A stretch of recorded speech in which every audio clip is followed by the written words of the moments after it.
அனைவருக்கும் வணக்கம்.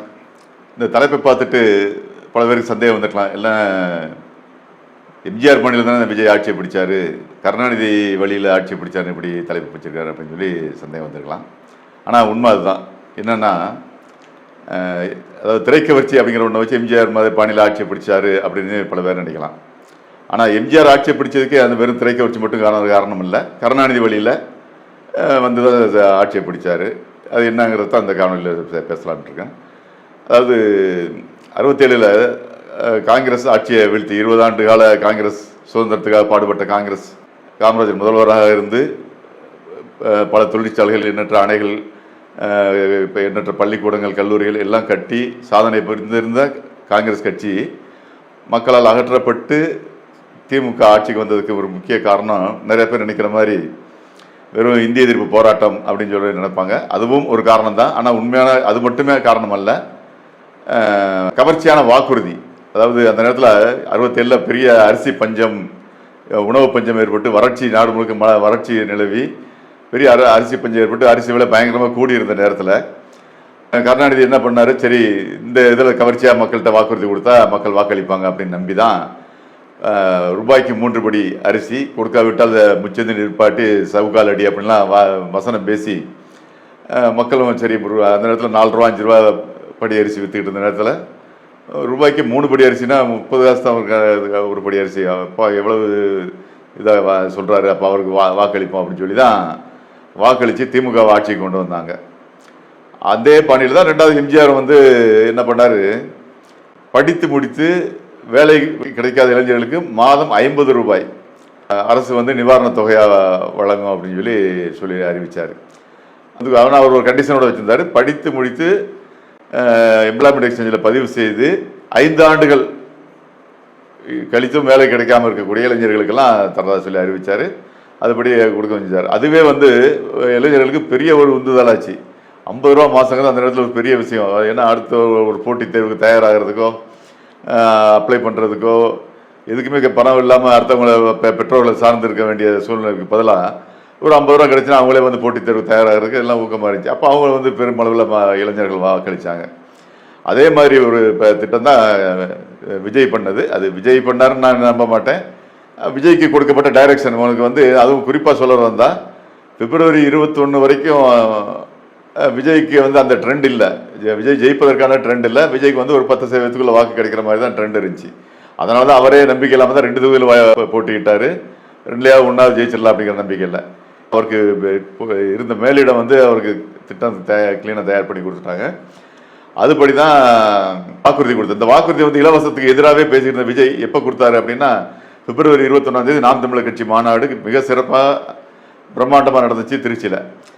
அந்த திருச்சி மாநாட்டு ஏற்படுத்திய அதிர்வலைகள் தான் மேலே வரைக்கும் உளவுத்துறையோட ரிப்போர்ட்டு போய் சீமானுக்கு வந்து நல்ல வாய்ஸ் இருக்குது, 10 to 12% வாக்குகள் பெறுவார், ஓரளவு கணிசமான எம்எல்ஏகளோட சட்டசபைகளை வருவார் அப்படிங்கிற தகவல் தெரிஞ்சவுடன் தான் அந்த மேலிடமும் இந்த கார்ப்பரேட்டு கம்பெனிகளும் சேர்ந்து திட்டமிட்டு தான் விஜய்கிட்ட வந்து வெறும் திரைக்கவர்ச்சி மட்டும் இது கதைக்கு ஆகாது, நீங்களும் இலவசங்கிறத அறிவித்தா தான் இளைஞர்களை மகளிரை கவர்ற மாதிரி இலவச வாக்குறுதிகள் அறிவித்தா மட்டும்தான் உங்களால் வெற்றி பெற முடியும் அப்படின்னு ஒரு திட்டம் வகுத்து கொடுத்தது தான். மார்ச் 7ஆம் தேதி தான் அந்த அறிவிப்பு விடுறாரு. முதல்ல இலவசங்கிற வார்த்தையை வந்து அவர் விஜய் அவர்கள் பேசுகிறார் கூட்டத்தில், மகாபலிபுரத்தில்.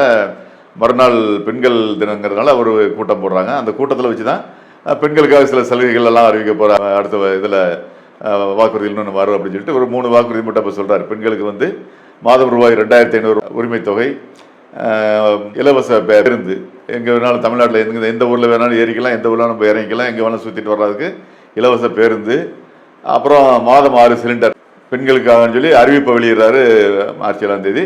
அதுக்கப்புறம் ஒரு வாரத்துக்குள்ளே முழு இது அறிவிக்கிறார். அதில் வந்து இளைஞர்களை கவர்றதுக்காக மாதம் ரூபாய் 4000 ரூபாய் வேலை இல்லாத இளைஞர்களுக்கு. அதில் வந்து எம்ஜிஆர் மாதிரி 5 ஆண்டுகள் கழிச்செல்லாம் கூட சொல்லலை, வேலை இல்லாத இளைஞர்கள் படித்து முடிச்சாலே அவங்களுக்கு வந்து மாதம் ரூபாய் 4000 அப்படின்னு சொன்ன உடனே இளைஞர்கள் வந்து ஒட்டுமொத்தமாக விஜய் பக்கம் திரும்பினதுக்கு அது ஒரு பெரிய பூஸ்ட் ஆச்சு. அந்த இளைஞர்கள் நிலையில இருந்து பார்த்தா தான் அந்த மதிப்பு தெரியும், அந்த 4000 ரூபாங்கிறது எவ்வளோ பெரிய மதிப்புங்கிறது தெரியும். அப்போ வந்து ஒட்டுமொத்தமாக அந்த இளைய தலைமுறைக்கு தான் அவங்களுக்கு இது ஆதரவாக திரும்பிச்சு, விஜய்க்கு ஆதரவாக. அதே மாதிரி தான் பெண்களுடைய வாக்கும் 2500 ரூபா. வெறும் அது வரைக்கும் நீ கிண்டர் ஜாவுக்கு தொண்டர் ஜாவை போடா அப்படின்னு சொல்லி தன்னுடைய மகன் பிள்ளைகளும் பேரன் பேத்தியை சொல்லிக்கிட்டு இருந்தவங்களாம் 1000 ரூபா உரிமை கொடுத்துட்டு இருக்காரு ஸ்டாலின், 2000 தரேன்னு சொல்லியிருக்காரு எடப்பாடி. இதில் யாருக்காவது வேணா போடலாம் அப்படின்னு நினச்சிக்கிட்டு இருந்த மக்கள் வந்து இவர் 2500 தரேன் இவனுக்கு வேணா போடுவோம் அப்படின்னு மக்களுடைய மனநிலை மாற்றினதுக்கு காரணம் அந்த இலவச வாக்குறுதி தான். இதுதான் சொல்கிறது கருணாநிதி வழியில் ஆட்சியை பிடித்த விஜய்.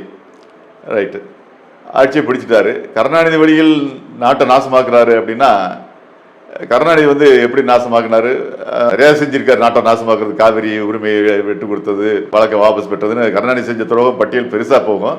இப்போ ஒட்டு தமிழ்நாடு செஞ்ச துரோகம் என்னன்னு பார்த்தா மதுக்கடைகளை திறந்து விட்டது. அது வந்து 1971 தமிழ்நாடு பூர்ண மதுவிலக்கு இருந்த அந்த தமிழ்நாட்டை மதுவுக்கு அடிமையான மாநிலம் ஆக்குனதுக்கு முதல் பிள்ளையார் சொல்லி போட்டது கருணாநிதி. அந்த இடத்துல சொல்லுவாங்க, மூதறிஞர் ராஜாஜி, அதாவது இவரால் ஒரு காலத்தில் கருணாநிதியால் உள்ளுகப்பட்டார் அப்படின்னு வசைப்பாடப்பட்டு பின்னால் அவருடைய கூட்டணி வச்சு மூதறிஞர்னு பாராட்டப்பட்ட ராஜாஜி அவர்களே வந்து அவர் வீட்டுக்கே வந்து கருணாநிதி கையை பிடிச்சி கெஞ்சினார், வேணாம் கருணாநிதி, தயவு செஞ்சு வேணாம், இந்த இளைஞர்கள்லாம் கெட்டு போவாங்க, தமிழ்நாட்டு இளைஞர்கள் தமிழ்நாடே நாசமாக போகும், தயவுசெய்து இந்த மதுவிலக்கு அகற்ற கொள்கையை விட்டுருங்க அப்படின்னு சொல்லி கெஞ்சினாராம். ஆனால் எதையுமே கேட்டுக்கல. கருணாநிதி வந்து மது கடைகளை திறந்து விட்டார்.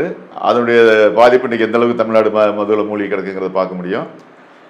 இன்றைக்கி அந்த வழியில் விஜய் என்ன பண்ணுறாருன்னா, ஏற்கனவே இந்த மது பழக்கத்தை அதிகமாக்குற நோக்கத்தோட ஆன்லைனில் பதிவு பண்ணிவிட்டு மது வாங்கிக்கலாம். இது எதுக்கு இந்த தேவையில்லாத வேலை? வாங்குறவே போய் கடையில் போய் வாங்க மாட்டோம், ஆன்லைனில் பதிவு பண்ணிக்குவாங்களாம். அப்புறம் அவங்க அதை கொண்டு போய் காமிச்சு QR கோடை கொண்டு போய் வச்சு வாங்குவாங்களாம். இது எப்படி இப்போ வந்து போதையில்லா தமிழகத்தை உருவாக்குறேன்னு எத்தனை பெண்கள் வந்து இவரை நம்பி ஓட்டு போட்டாங்க தெரியுமா? சரி, விஜய் வந்தால் போதை ஒழிச்சிருவார், சாராய கடை மூடிடுவார் அப்படின்லாம் நம்பி மக்கள் வாக்களித்தாங்க. ஆனால் அவர் செஞ்சிருக்க வேலை வந்து ஆன்லைனில் மது விற்பனைங்கிறத கொண்டு வர்றாரா. இது வந்து கடுமையாக எதிர்க்கப்பட வேண்டிய ஒன்று. வராமல் வச்சுட்டு செஞ்சுட்டா நல்லது, எதிர்கட்சிகள் இதுக்கு செய்யணும், என்ன நடக்குதுன்னு பார்ப்போம். இல்லை மக்கள்லாம் பட்டு தான் திறந்துட்டு விட்டாச்சுன்னா நாடு நாசமாக தான் போகும், வேறு ஒன்றும் வழி இல்லை. ஏன்னா இனி தைரியமாக வீட்டில் இருந்தே ஆன்லைனில் பதிவு பண்ணிவிட்டு வாங்குறது. அடுத்து நீ அதில் ஜொமேட்டோ ஸ்விக்கின்னு எல்லாத்துலையும் வந்துடும். அது அப்புறம் இது ரொம்ப நாள் ஆகாது. ஆன்லைன் இது வந்துச்சுன்னா அது மூலமாக வீட்டில் உட்காந்து குடிக்க ஆரம்பிச்சிருக்காரு. குறிப்பாக பெண்கள் ஆன்லைன் மூலமாக மது வாங்கி மது பழக்கத்துக்கு அடிமையாக்கிற வேலையை செஞ்சுருக்காரு. பெண்கள் மட்டும் இல்லை, இளைஞர்கள், சிறுவர்கள், பள்ளி மாணவர்கள் அளவு கூட இந்த பழக்கத்துக்கு அடிமையாக்கிறதுக்கான ஏற்பாடுகளை முதல் பிள்ளையார் சொல்லியை போட்டு வச்சிருக்காரு. அதனால தான் நாட்டை நாசமாக்குறான்னு சொல்கிறோம். இது மட்டும் இல்லை, கர்நாடகா 71க்கு முன்னாடி அவர் முதல்ல செஞ்ச நாசமாக்குறது வந்து லாட்ரி சீட்டை கொண்டு வந்தது. 67லேயே தமிழ்நாட்டுக்கு கொண்டு வந்தது கருணாநிதி தான். அது மட்டும் இல்லை, நேற்று சட்டசபையில் பேசிக்கிட்டாங்க, 900 கோடி ரூபா லாட்ரி நிறுவனத்தை ஏன் வாங்கினார், என்ன காரணம் அதை சொல்லுங்கன்னு சொல்லி. மாமாட்ட கேளுங்க காரணம் தெரியும்னு இவர் சொல்ல, உங்கள் அப்பாட்ட கேளுங்கன்னு அவர் சொல்ல, நல்லா வித்த காமிச்சிக்கிட்டு இருக்காங்க சட்டசபையில். நீங்கள் சொல்லுங்க. நீங்கள் சொல்லுங்கண்ணா. ஏன் நீங்கள் சொல்ல மாட்டீங்களா? நாங்கள் சொல்கிறது இருக்கட்டும், நீங்கள் சொல்லுங்கள். நீங்க சொல்ல மாட்டீங்களா? சார் கேட்கறல சொல்லுங்க. ஏன் உங்களை கேட்கலையா? எங்களை கேட்டது இருக்கட்டும், உங்களையும் கேட்டார்ல, நீங்க சொல்லுங்க. என்னைய சொல்றீங்க, நீங்க சொல்லுங்க. நீங்க சொல்லுங்கண்ணா. நீங்க